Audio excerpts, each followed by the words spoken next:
Part 1. You will hear a telephone conversation between a man and a receptionist about booking a weekend wellness retreat.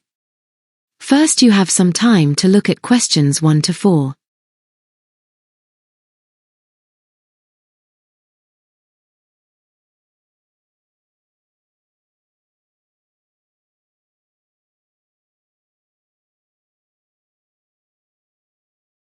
Now we shall begin. Listen carefully and answer questions 1 to 4. Good morning, Tranquil Path Wellness Retreat. This is Lena speaking. How can I assist you today? Hello, Lena. My name's Daniel Marsh. I saw your advertisement for weekend wellness packages, and I'm really interested in booking something for later this month. I could use a proper break from work. I completely understand, Daniel. We all need that from time to time. We currently offer 3 main weekend packages: the Mind and Body Renewal, the Nature Immersion Experience, and the Detox and Restore program. Would you like me to explain the differences? Yes, please. I've looked through your website, but it wasn't totally clear which one would be the most relaxing. Of course. The Mind and Body Renewal focuses on gentle yoga and mindfulness sessions. The Nature Immersion includes guided forest walks and evening bonfires, while the Detox and Restore combines spa therapy with organic meal plans and morning meditation. Oh, that last one sounds perfect. I've been eating too much junk lately, and I could definitely use a detox. When's the next available weekend for that program? Let me check. All right, we have availability starting on Friday the 22nd through Sunday the 24th. That includes 2 nights in a private cottage and all activities. That's great timing. I finish a big project on the 21st, so that weekend works perfectly. How much is it for a single guest? The regular price is £385, but if you book before the 15th, you'll receive a £40 early bird discount. That also includes all meals and a 30-minute consultation with a wellness coach. That's a good deal. Are meals vegetarian only, or can we request other options? We mostly serve plant-based dishes, but you can choose a pescatarian menu if you prefer. We just ask guests to note any allergies in advance. Wonderful. I'll go ahead with that package then. How do I pay? You can reserve online or over the phone. We require a 25% deposit, and the remaining balance can be paid on arrival. Perfect. Can you email me the booking form? Of course. Could I take your email address, please? Sure. It's daniel.marsh22@gmail.com. Got it. You'll receive a confirmation within the next 2 hours.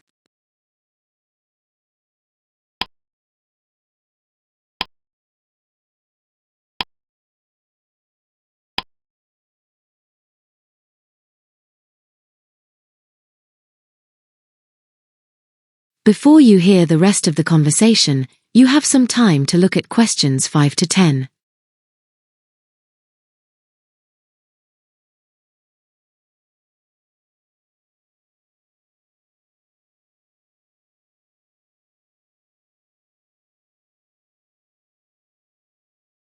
Now listen and answer questions 5 to 10.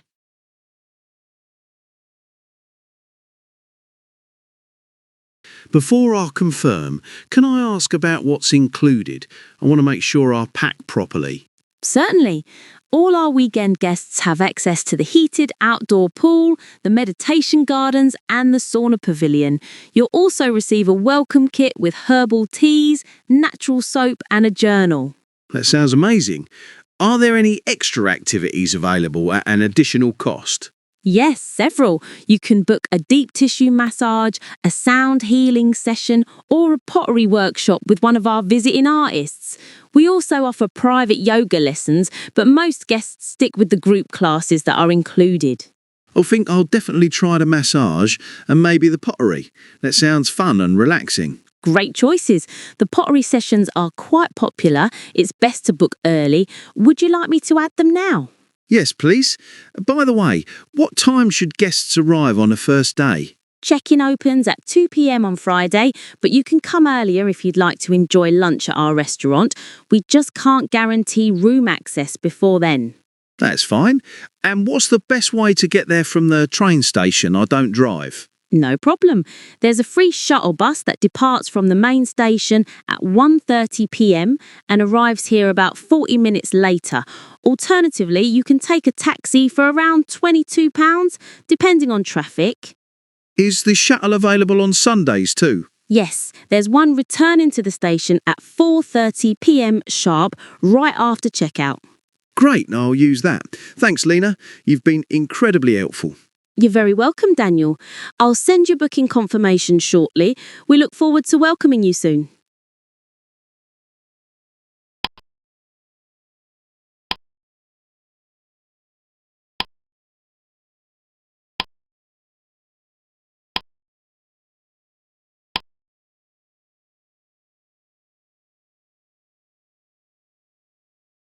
Part 2. You will hear a university administrator giving a talk to new international students during orientation week. First, you have some time to look at questions 11 to 14.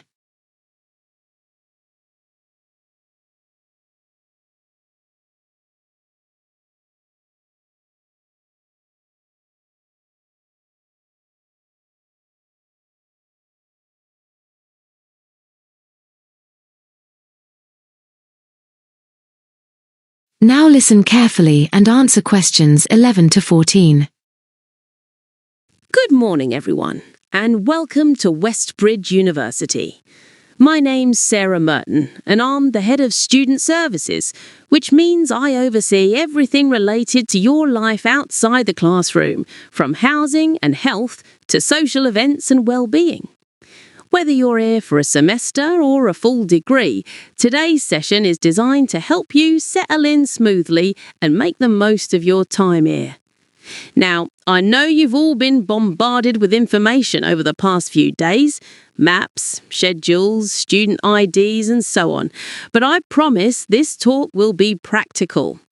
I'll cover key areas that students typically ask about in their first few weeks: accommodation, academic expectations, campus facilities and student support services. Let's start with accommodation, since that's where many of you are still getting used to your surroundings. Most international students stay in one of the 3 on-campus halls: Maple Court, Riverside House, or the Quadrangle. Maple Court is the newest one, opened just last year, and it's fully equipped with solar-powered heating and study pods on every floor. The Quadrangle, on the other hand, is the most traditional. It's a bit older, but has a strong community atmosphere. If you're living there, you'll probably find that students keep their doors open and share meals together quite often.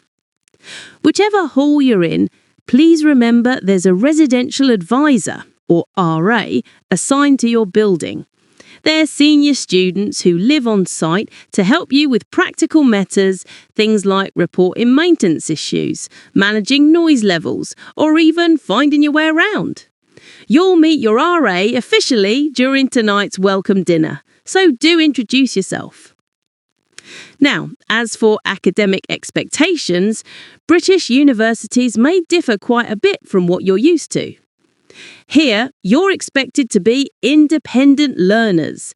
That means reeling beyond what's covered in lectures, questioning ideas, and managing your own study timetable.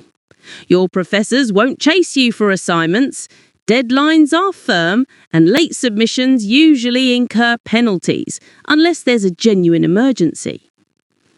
Each module you take will have a module leader, whose contact details you'll find on the university portal.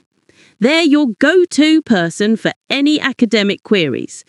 For broader academic skills, such as referencing, essay structure, or time management, the Learning Development Centre runs free workshops every week. You'll get an email about that tomorrow, and I highly recommend attending at least one session in your first month. Next, a bit about campus facilities. Our main library, the Franklin Learning Hub, is open 24 hours during term time, which is great for night owls. It has 400 study spaces, group rooms you can book online, and a cafe that serves sustainably sourced coffee. Beside the library, you'll find the Innovation Centre, where students from different disciplines can collaborate on real-world projects. It's a fantastic way to build your CV. Sports fans will be happy to know that the Wellbrook Sports Complex, just across the footbridge, offers free gym membership for all first-year students. They also run classes in everything from yoga to rock climbing. Even if you're not into competitive sport, joining a casual group is a good way to make friends outside your course. Finally, let's talk about support services. We take student well-being very seriously here.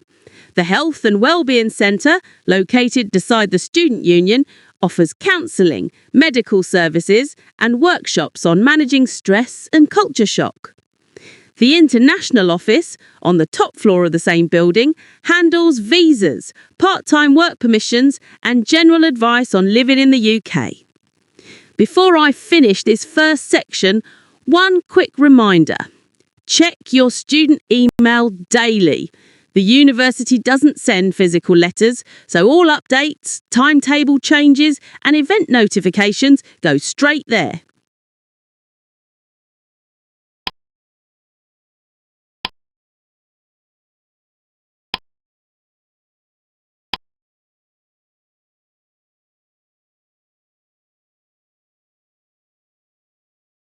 Before you hear the rest of the talk, you have some time to look at questions 15 to 20.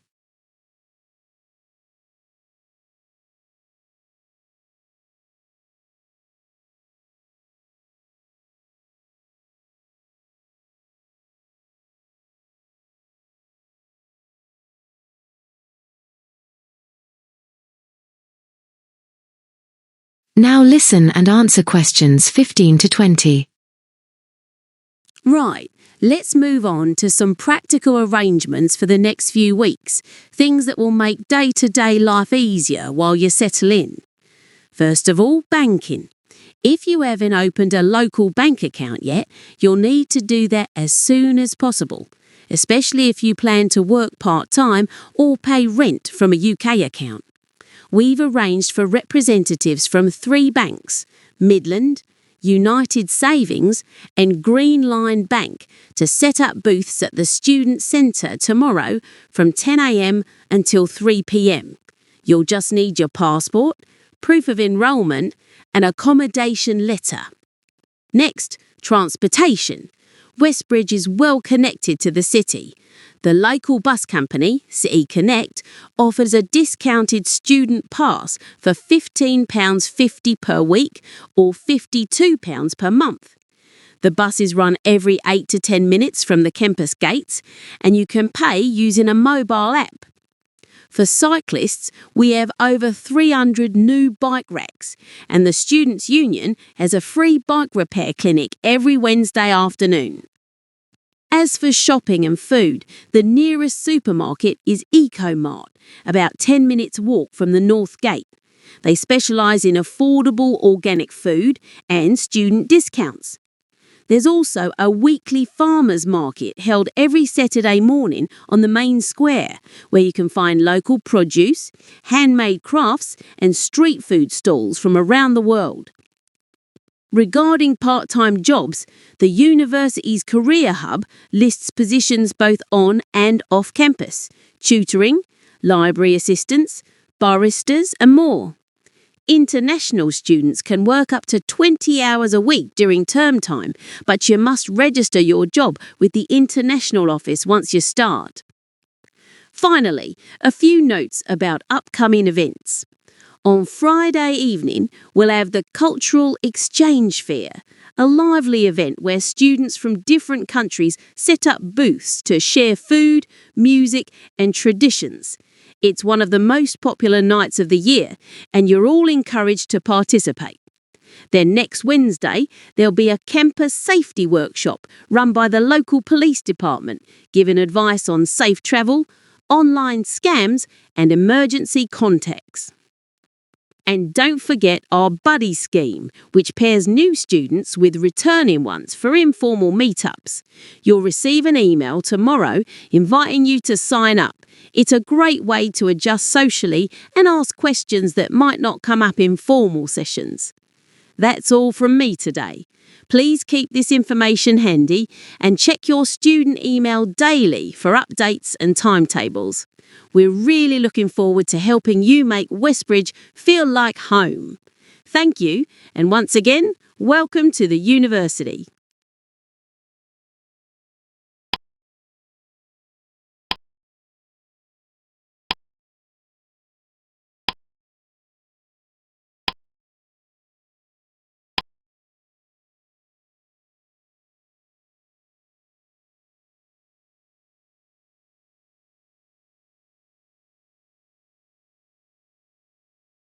Part 3. You will hear a conversation between a psychology professor and a graduate student discussing the findings of an experiment about digital multitasking and memory. First, you have some time to look at questions 21 to 26.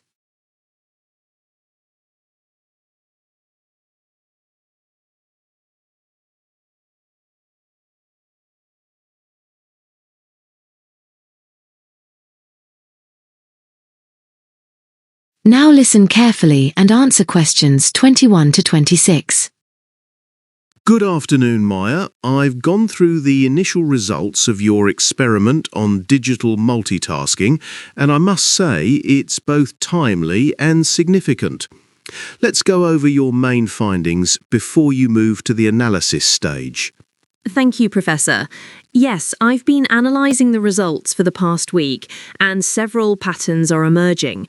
The experiment was designed to see how multitasking affects short-term memory retention, so we divided participants into 3 groups with increasing levels of digital distraction. Right. You had 60 undergraduates, correct? That's right. They were between 18 and 25 years old. In the control condition, participants memorised a list of 20 unrelated words with no interruptions. The moderate distraction group received text message alerts every 45 seconds, and the high multitasking group had a combination of pop-up messages, instant chats, and short video clips running in the background while performing the same memory task. That's quite realistic. Did you randomise the order of the tasks? Yes, we used a counterbalance design to avoid order bias. We also scheduled 10-minute breaks between conditions to minimize fatigue effects. The results show that the control group remembered, on average, 16 out of 20 words immediately after the task. The moderate distraction group recalled about 11, and the high multitasking group only managed around 8. That's a significant decline. What about delayed recall? 24 hours later, participants were asked to complete an online recall test. The control group's average dropped slightly to 15, but the high multitasking group's performance fell to just 5. So there was a 32% reduction compared with their immediate recall score. That aligns closely with what we'd expect. Multitasking weakens consolidation. Did you record any subjective responses about how participants felt during the tasks? Yes, we used the NASA Task Load Index to assess mental effort and frustration levels. Interestingly, participants in the high multitasking condition rated their mental load quite high, but many of them believed they were performing well. So there's a discrepancy between perceived and actual performance, a metacognitive illusion. Exactly. When we compared their self-assessments with their actual scores, the correlation was surprisingly low. Many described multitasking as energizing, though their recall accuracy was the poorest. Classic overconfidence bias. What about physiological data? We tracked heart rate variability using fitness monitors. During multitasking, heart rates increased noticeably, indicating higher stress levels even though participants claimed to feel in control. So their perceived calmness didn't match physiological reality. Very interesting. Did gender or personality factors play a role? We saw small differences. Men tended to tolerate distraction slightly better, while women reported higher frustration. But the differences weren't statistically significant. What stood out was the link between impulsivity scores and multitasking behavior. Those with higher impulsivity not only switched tasks more often in daily life, but also performed worse in the recall tests. That suggests habitual multitasking may damage attentional control rather than improve it. Did the EEG data confirm this trend? Yes, the EEG scans showed reduced theta band synchronization in the prefrontal cortex under high multitasking. That suggests decreased working memory engagement. The brain was switching tasks rapidly, but failing to process deeply. That would support the cognitive bottleneck theory. You should emphasize that. The brain simply can't encode multiple information streams efficiently. I plan to discuss that. I also conducted short post-task interviews. Many participants use words like scattered and drained to describe their mental state. A few even said they felt anxious if they didn't respond instantly to notifications. That's a textbook example of technological anxiety. If you include those direct quotations, your report will be much stronger. They provide an emotional context to your statistical findings. Absolutely. I'll integrate them. Another pattern that emerged was a paradox. Although multitasking reduced performance, participants reported greater satisfaction. Yes, that's the dopamine effect. The dopaminergic reward system rewards frequent switching, even when it's counterproductive. It's the same mechanism involved in online scrolling addiction. Exactly. Our results mirror that theory. Participants said the constant notifications made them feel productive, though objectively they weren't. Maya, your data provide compelling evidence that multitasking harms both attention and memory while creating the illusion of efficiency. Now, make sure in your report you connect these findings to existing theories: attentional residue, task switching costs, and reward sensitivity. I'll do that, Professor.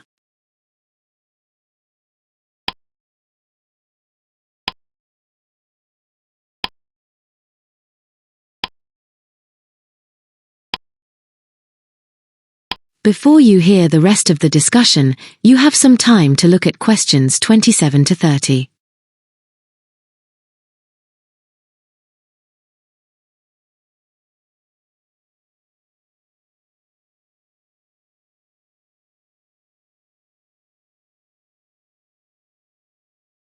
Now listen carefully and answer questions 27 to 30. Let's move on to how you're planning to structure the discussion chapter. Your results are very rich, but we need to make sure they're presented clearly. Yes, I've been struggling with that part.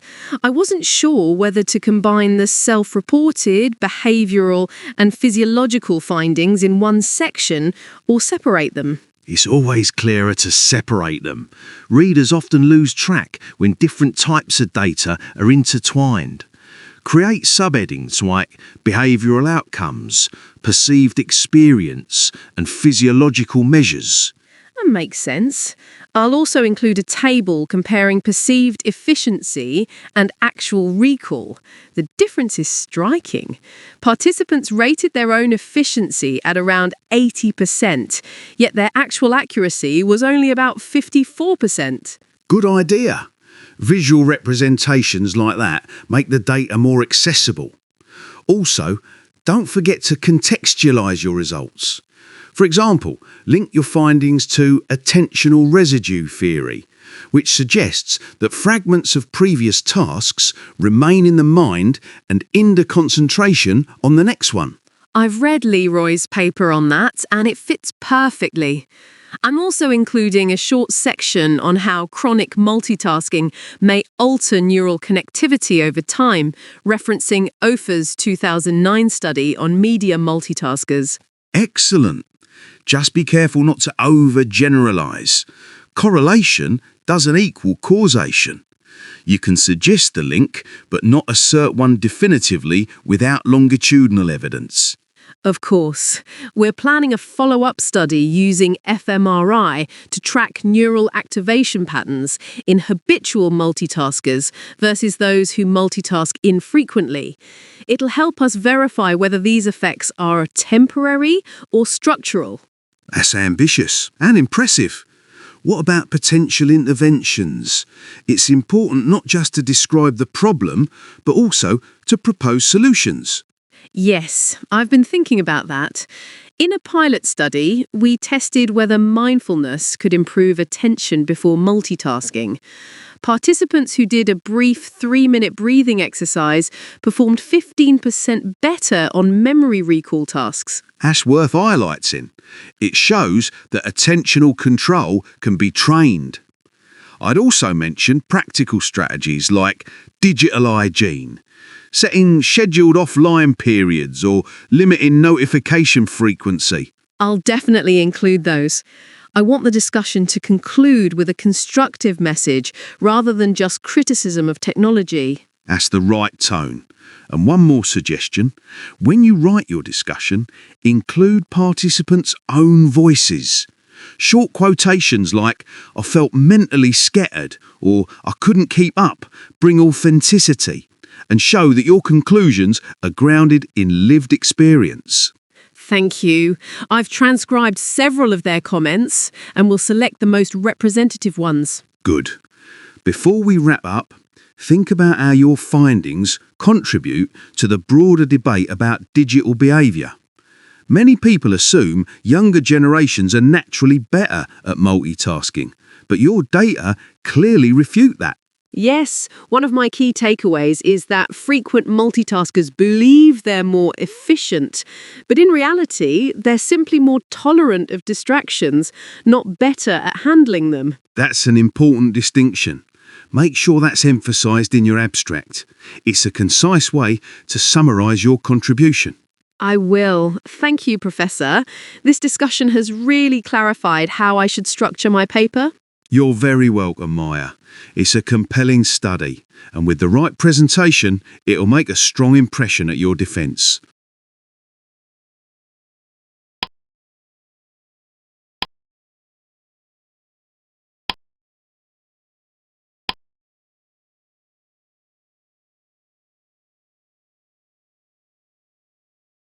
Part 4. You will hear part of a university psychology lecture on the psychology of attention and digital fatigue. First, you have some time to look at questions 31 to 40.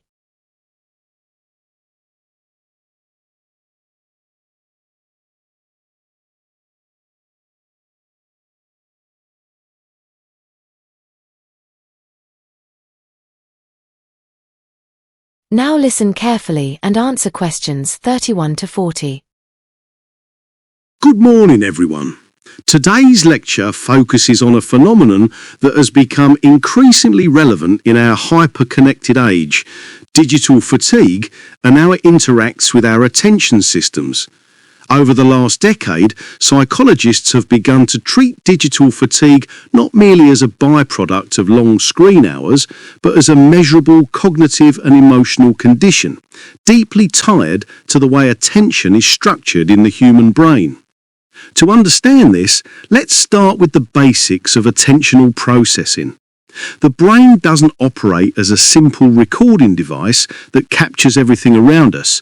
Instead, attention functions like a spotlight, illuminating certain elements of experience while leaving others in the dark.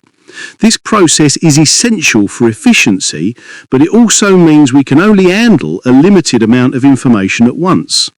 Early cognitive models, such as Broadbent's filter theory, propose that attention acts as a gatekeeper, filtering incoming stimuli before they reach conscious awareness. Later models, like Treisman's attenuation model, refined this idea by suggesting that irrelevant information isn't completely blocked, rather it's weakened, allowing for occasional interference. Now, in a digital environment, this selective process faces constant assault. Every notification, message or update competes for entry into that spotlight.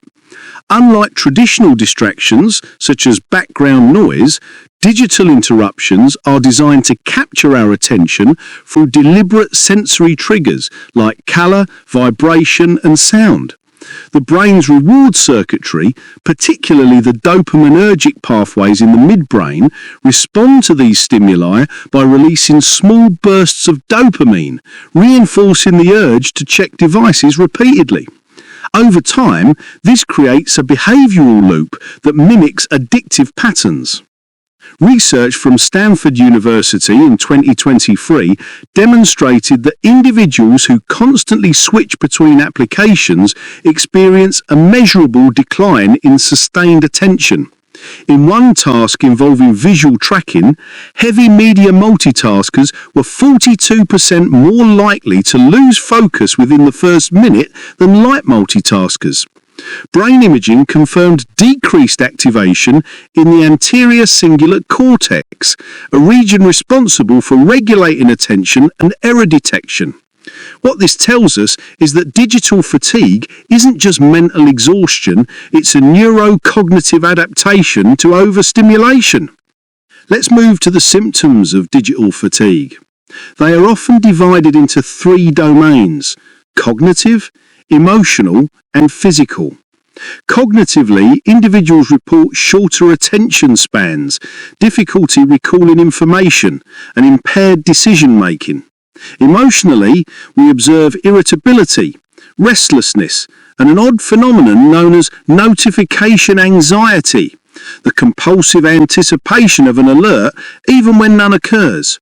Physically, people may experience headaches, blurred vision, and irregular sleep cycles due to prolonged exposure to blue light. In psychological assessments, these symptoms correlate strongly with reduced executive function, our ability to prioritize, plan, and inhibit irrelevant responses.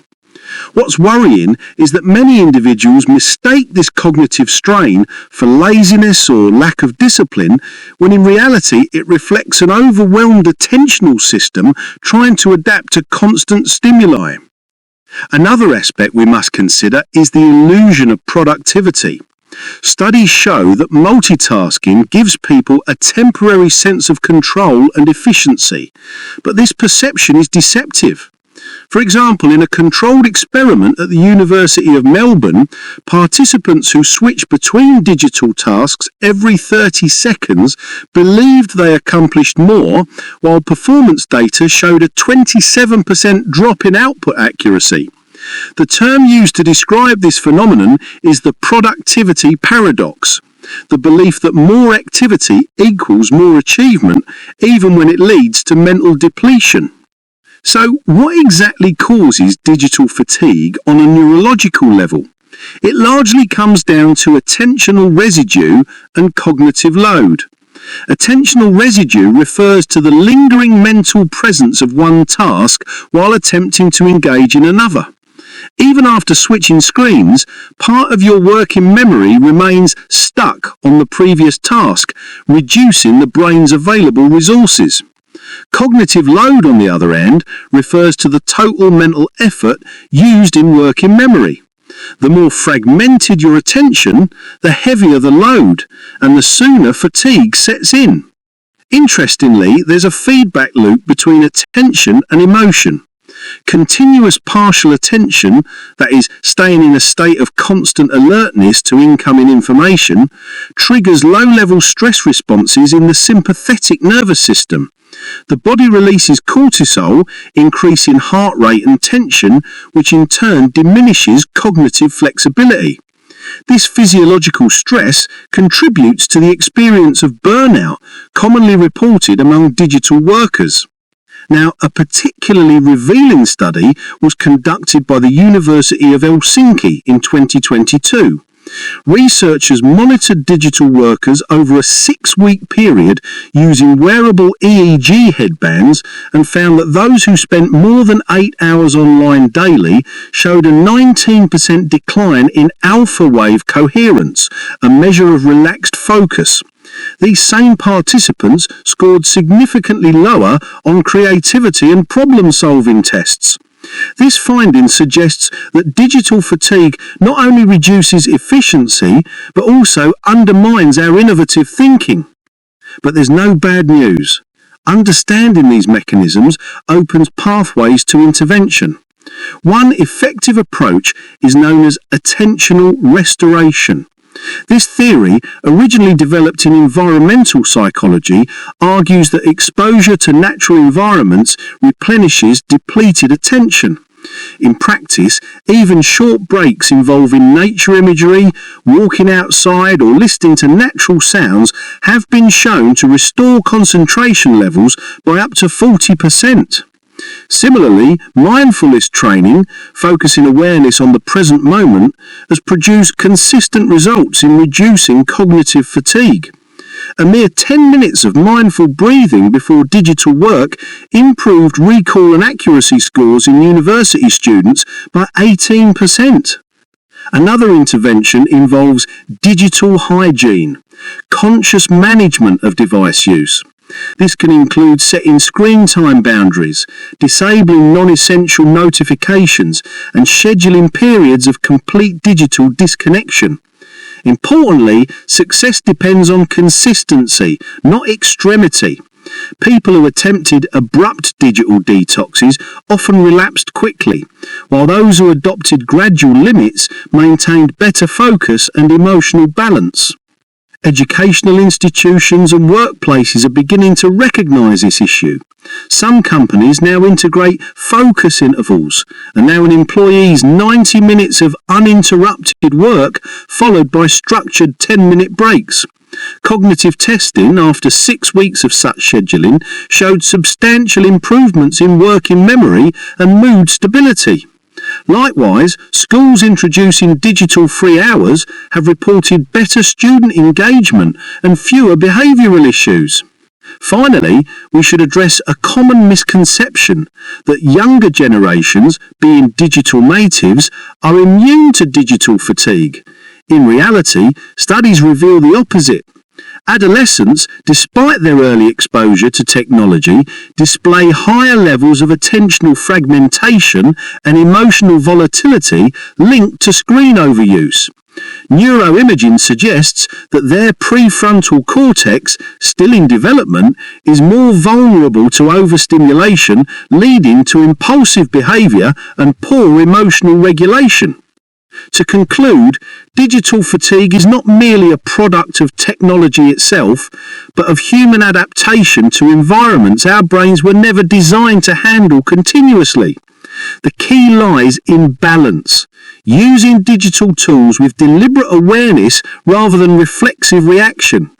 As psychologists, we must help individuals build sustainable attention habits that protect mental energy and foster meaningful focus in an increasingly distracted world.